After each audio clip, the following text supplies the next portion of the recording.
Lot of people have a query that whether they can create a Google business profile but they don't have a shop or address for their business. Yes friends, you can do that definitely, but it depends on the category of your business.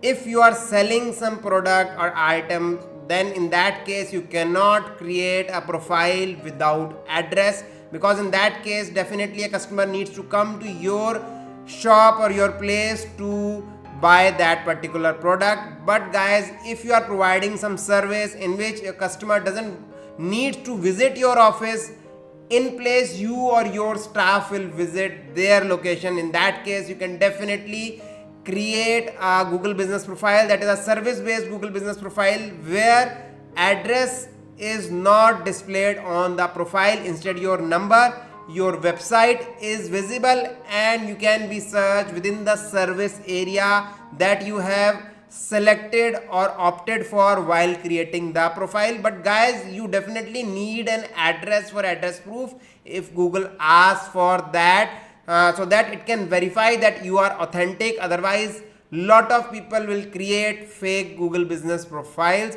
That address will not be shown on the profile, but it's required to authenticate your business ownership and existence.